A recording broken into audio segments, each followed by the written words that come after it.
Stabilita, tradice a inovace jsou klíčové hodnoty, které utvářejí identitu společnosti Syner již od roku 1991. Na kořeny nezapomínáme. Navazujeme na to, co jsme se naučili a čerpáme ze zkušeností a pozice, do které se firma za tuto dobu vypracovala. Jestli můžeme být na něco skutečně hrdí, tak právě na to, že se nám daří vytvářet pevná partnerství s tuzemskými i zahraničními investory, developery, architekty i odbornými školami a pracujeme na největších zakázkách v republice. Syner za minulý rok dokončil a úspěšně předal 6 staveb, aktuálně má více jak 30 dalších projektů rozpracovaných, a to v souhrnném objemu 30 miliard korun s dobou dokončení v horizontu 36 měsíců. V tuzemském pozemním stavebnictví jsou největšími projekty letošního roku nové sídlo České spořitelny v Praze, výzkumné centrum Mefaret 2 pro Univerzitu Karlovu v Hradci Králové a galerie Pernerka v Pardubicích. A za všemi těmito novostavbami stojí Syner. S nárůstem počtu zakázek souvisí systematické rozšiřování základny vlastních lidí i nové techniky. Syner za uplynulý rok dosáhl obratu 6,5 miliard korun. Tím patří do top 10 největších stavebních firem. V ratingu kvality RAPF stavebních dodavatelů mu náleží 8. příčka a v hodnocení od studentů získal 6. místo v žebříčku top zaměstnavatele. V posledním roce se Syner připojil k platformě pro udržitelné stavebnictví, stal se výhradním licencovaným partnerem Cree Buildings pro ČR, nově je členem České rady pro šetrné budovy a Asociace pro rozvoj trhu s nemovitostmi. Řada našich dokončených projektů získává ocenění v odborných i architektonických soutěžích. Loni mezi prémiovými rezidenčními projekty bodoval historicky významný objekt Pařížská 25. Uznání od České komory autorizovaných inženýrů a techniků obdržel Stages Hotel Prague. V prestižní celoevropské soutěži zazářil logistický terminál Panattoni Park Pilsen West 2 a cenu odpovědné energetiky vysoutěžila budova střední odborné školy logistických služeb v pražském Jarově. Díky stabilitě, detailně rozvržené strategii a širokému zaměření se daří společnosti Syner dosahovat vynikajících výsledků a realizovat unikátní stavby. Rezidence Parková čtvrť, Praha. Rekonstrukce historické budovy Pařížská 25, Praha. Obytný komplex Hagibor, Praha. Hala a showroom Mercedes-Benz, Zápy. Rekonstrukce historické budovy základní školy Strašnice, Praha. A přístavba Polikliniky Vysočany, Praha. Stavby dokončujeme, ale na mnohem větším počtu stále pracujeme. Kampus České spořitelny, Praha. Galerie Pernerka, Pardubice. Centrum kardiovaskulární a transplantační chirurgie, Brno. Kampus Univerzity Karlovy, Hradec Králové. Centrum urgentní medicíny, Liberec. Rekonstrukce a dostavba průmyslového paláce, Praha. Bytový komplex Nový Perštín, Liberec. Nová Kunratická, Liberec. Základní škola v Cibulkách, Praha. Obytný soubor Zelený Chodovec, Praha. Základní škola Zejerova, Liberec. Bytový dům Šumavská, Plzeň. Pasáž Radlická Výmolova, Praha. Muse 7 Holešovice, Praha. Centrální depozitář Rebešovice. Metro Českomoravská, Praha. Domov seniorů, Dražkovice. Základní škola Kolovraty. Bytový dům Letňan, Praha. Základní škola Český Brod. Gymnázium FX Šaldy Liberec. Pavilon Nemocnice Jilemnice. Fakulta informatiky Masarykovy univerzity Brno. A přístavba administrativní budovy FAČR Praha. Spojení se středočeskými obalovnami umožnilo skupině Syner srovnat krok s rostoucí konkurencí. Za 15 let fungování má výrobní závod na svém kontě 900 000 tun zhotovených asfaltových směsí, které zajistily dodávky pro bezmála 13 000 zakázek. Trend v oblasti výroby asfaltu se aktuálně ubírá cestou využívání maximálního množství modifikovaných materiálů. Díky vlastní, moderně vybavené obalovně Syner nabízí vysoce kvalitní produkty, které splňují ta nejpřísnější kritéria z pohledu trvanlivosti i ekologie. Letos areál dokončil výrobu inovativní směsi, která obsahuje speciální plastový recyklát, doplněný o grafen, jenž překonává svou pevností i diamant. Spojení uhlíku s asfaltem navíc vykazuje jedinečné vlastnosti a trvanlivost. Produkce směsí v posledních letech rapidně stoupá. I proto obalovny zvažují záměr rozšířit skladovací areál a výrazně tím navýšit výrobní kapacity. Jsme jediný developer v České republice, který realizuje všechny druhy nemovitostí přes rezidenční, průmyslové, komerční a kancelářské objekty. Nestavíme pouze samotné budovy, ale díky nám vznikají celé čtvrti a areály. Koncentrujeme se výhradně na území Česka a do budoucna si plánujeme větší část projektů ponechat a zařadit je do vlastního asset managementu. V současné době máme povolené nebo v realizaci projekty za 10 miliard korun a ve stejném objemu v přípravné fázi. Přes 30 let našich zkušeností v oblasti developmentu od letošního roku bude zastřešovat nová identita Syner Real Estate, pod kterou sjednotíme všechny naše projekty. Pozorně sledujeme další nemovitostní segmenty a příležitosti v oblasti studentského bydlení, školství, medicíny či domovů pro seniory. Největší projekt v historii naší společnosti, Nová Kunratická, letos odstartoval výstavbou první z celkem 8 etap. Do 10 let v místě pod úpatím Jizerských hor vyroste nová čtvrť s 600 byty, obchody, školkou a domovem pro seniory. Rezidenční projekt Nový Perštín v centru Liberce vstoupil do své druhé fáze. 6 solitérních věží s výhledy na město či Ještěcko-Kozákovský hřbet nabídne po dokončení 120 luxusních bytů. V pražských Holešovicích jsme spustili výstavbu prémiového bydlení Muse 7, kde vzniká moderní rezidence se 150 byty, která propojí industriální atmosféru s prémiovým loftovým charakterem. Projekt si zakládá na principech udržitelnosti, jako jsou tuzemští dodavatelé. Budova s vlastní recepcí, wellness i fitness centrem získá energetický štítek třídy A a usiluje o mezinárodní ekologickou certifikaci BREEAM. V hlavním městě finalizujeme bytový dům Letňan, který je těsně před kolaudací. Ze 144 bytů máme přes 90% prodaných.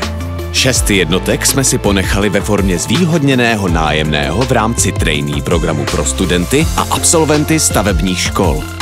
Poblíž fakultní nemocnice v Hradci Králové plánujeme výstavbu multifunkčního medicínského centra Mileta, které počítá nejen se zdravotnickými prostory, ale i s kancelářemi a ubytováním.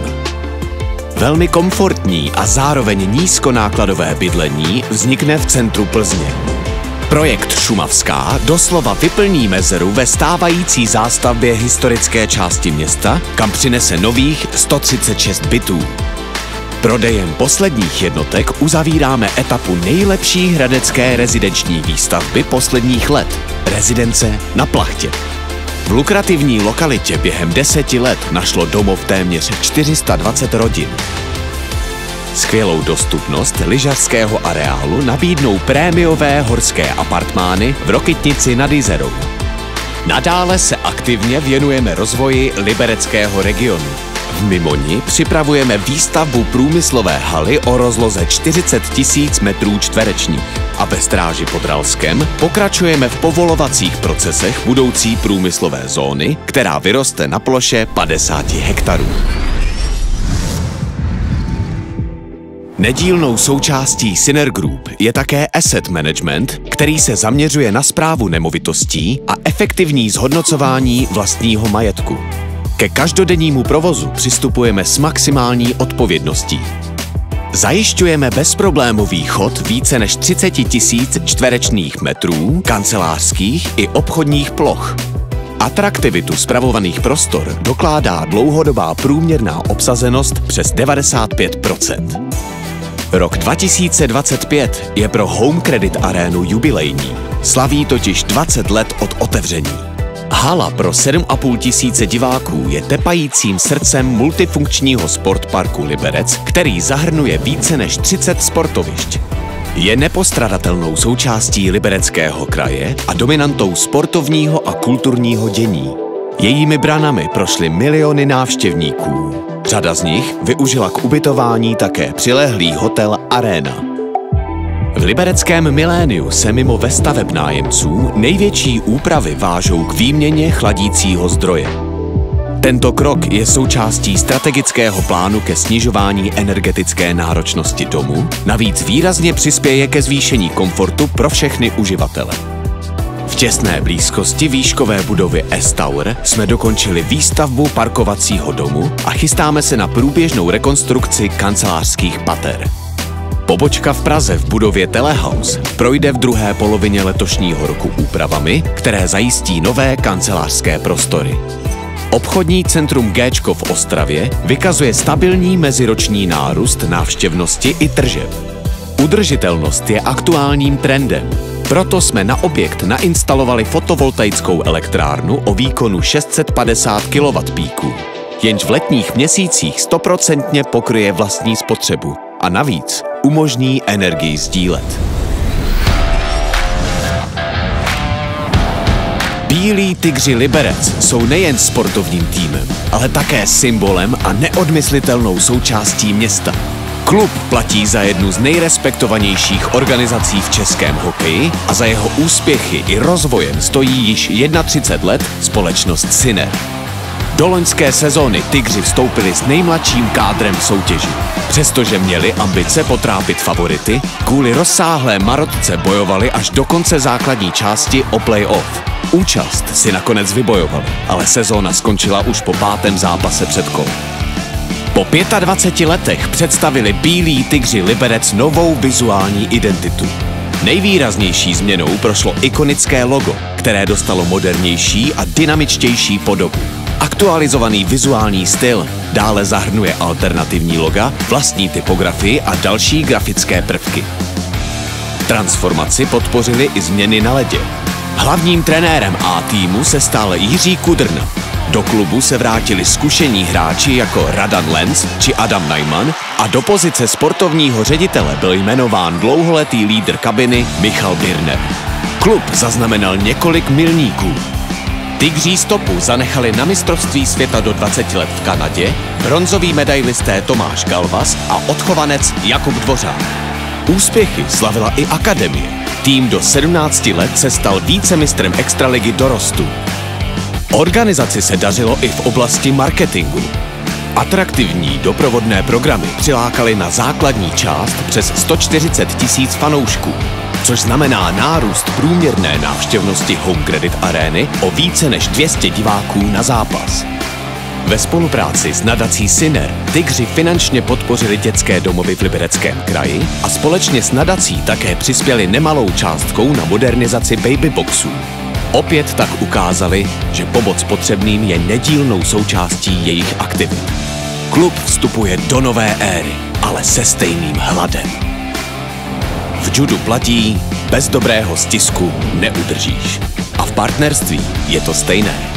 Skupina Syner stojí za libereckým judoklubem stabilně, pevně a spolehlivě už téměř 3 desítky let. Organizace má za sebou úspěšnou sezónu. Na mistrovství České republiky dorostenců judisté získali 2 bronzové medaile. Reprezentant Kristián Kučera loni vybojoval titul mistra České republiky a představil se na Evropském poháru, kde se dostal až do semifinále. V minulém roce 5. družstvo mužů má letos v extralize namířeno k medailovým pozicím.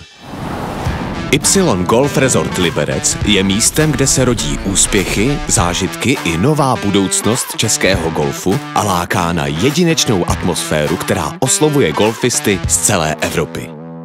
Také letos Y bodovala. V anketě Golf Digest hřiště roku Y znovu obhájila všechny své tituly a potvrdila výjimečné postavení mezi 107 českými hřišti. O výsledku rozhodlo přes 20 000 respondentů. Milníkem poslední sezóny je zisk statutu tréninkového centra mládeže České golfové federace. Tato pozice otevírá klubu nové možnosti v rozvoji mládežnického golfu a přináší další příležitosti pro nadějné hráče. Za úspěchem stojí rostoucí kvalita služeb, poctivá práce a neúnavné nasazení týmu lidí, kteří se o rezort s láskou starají.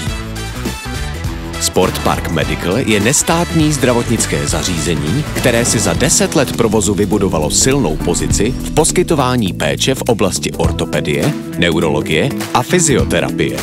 Ročně pomůže více jak 1000 klientů. Loni došlo k úzkému propojení kliniky s hokejovou mládeží, která zde absolvuje kondiční tréninky a testování svalových disbalancí. Pravidelně se Medical zapojuje nejen do sportovních projektů, jako například hokejové kempy či Sport Life, ale také do příměstských táborů či Development Days. Letos navíc navázal spolupráci s dalšími sportovními kluby, jako jsou sportovní gymnastika Liberec nebo futsálový tým FTZS Liberec. Obliba e-sportu stále roste a fenomén gamingu se rozšířil po celém světě. České republiky nevyjímaje. Pro Sinner Group bylo založení týmu Sinners eSports před 5 lety vstupem na neznámý trh. Brzy jsme však zažili pocit být na vrcholu domácí e-sportové scény. Dodnes jsou hříšníci vnímáni jako synonymum úspěchu v tuzemské herní komunitě. Už na začátku loňské sezóny se Sinners kvalifikovali na turnaj Perfect World Major v čínské Šanghaji. S výbornou formou se představili také v evropské sérii CCT, odkud si odnesli hlavní výhru s prize poolem $22 000. Na jaře ovládli turnaj Tipsport Cup Spring a vůbec poprvé slavili vítězství v titulu Counter-Strike 2 a neporažení se vrátili z European Pro League Season 24. Hříšníci tak naplňují svou misi a tým Counter-Strike se pravidelně drží mezi nejlepší 50 světa. Český startup Sense Arena je příkladem úspěšné investice skupiny Sinner do inovativních technologií. Platforma představuje unikátní virtuální simulátor určený pro profesionální i amatérské sportovce, který oslovuje hokejisty i tenisty po celém světě. Od loňského roku aplikace vystupuje pod značkou NHL Sense Arena 25 a využívá jí 5 klubů z kanadsko-americké soutěže a dále 16 týmů ze severoamerické univerzitní ligy. Novinkou je revoluční mód, který umožňuje plnohodnotný zážitek ze hry již na celé ploše kluziště. Uživatelé si mohou vyzkoušet různé pozice ve stylu Playoff NHL 2025. Druhým segmentem produktu je tenisové prostředí, kde Sense Arena působí již 3. rokem. O popularitě platformy vypovídá rostoucí zájem o licence, kdy za uplynulý rok přibylo 22 000 tréninkových či herních licencí. S Obviously Professionals skupina Sinner otevírá novou kapitolu v oblasti marketingu. Agentura se profiluje především ve světě zábavy. Široké portfolio jejich aktivit zahrnuje tvorbu log, vizuální identity firem, výstavby webů, realizace videoobsahů až po kompletní správu sociálních sítí. Za krátkou dobu na trhu se OP mohou pyšnit úspěšnou marketingovou spoluprací s věhlasnou londýnskou e-sportovou platformou nebo celoevropským mobilním operátorem. Skvělou práci agentura odvedla v pražském obchodním domě Máje. Jehož nájemcům naprogramovala weby, rozvrhla brandové kampaně a vytvořila styl interiéru v designu herního světa. Genus je nejaktivnější online zpravodajský portál zaměřený na Liberecký kraj, který každý den přináší aktuální informace z regionu, od politiky a kultury až po dopravu a sport. Za 13 let zveřejnil přes 100 000 článků a má rostoucí denní návštěvnost.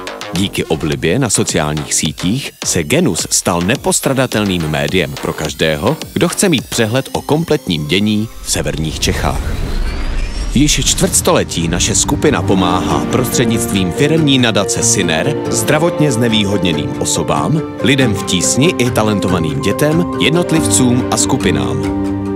Jsme součástí mnoha životních příběhů a v řadě případů jedinou institucí, která mimo systém podá pomocnou ruku. Obě zakladatelky, Eva Syrovátková a Iva Urbanová, kontinuálně pokračují ve své práci. Nejedná se jen o poskytování anonymních příspěvků, ale mnoho osudů se skutečně prolíná s jejich osobními životy. Věříme, že i sebemenší podpora má smysl a může změnit celý život. Nadace Syner je pro své klienty pomyslným mostem, který spojuje jejich životy se skutečným světem. V oblastech stavebnictví, real estate, asset managementu a dalších dosahuje skupina Syner ročně obratu 7 miliard korun. Ale hlavně je mnohem víc než jen podnikatelským subjektem. Je to komunita lidí, kteří sdílejí hodnoty jako inovace, týmová spolupráce a odpovědnost. Jsme součástí vašich příběhů, spolutvůrcem vašich úspěchů a spolehlivým partnerem na cestě pro dosažení vašich snů. Již 35 let stavíme Česko. Jsme Syner.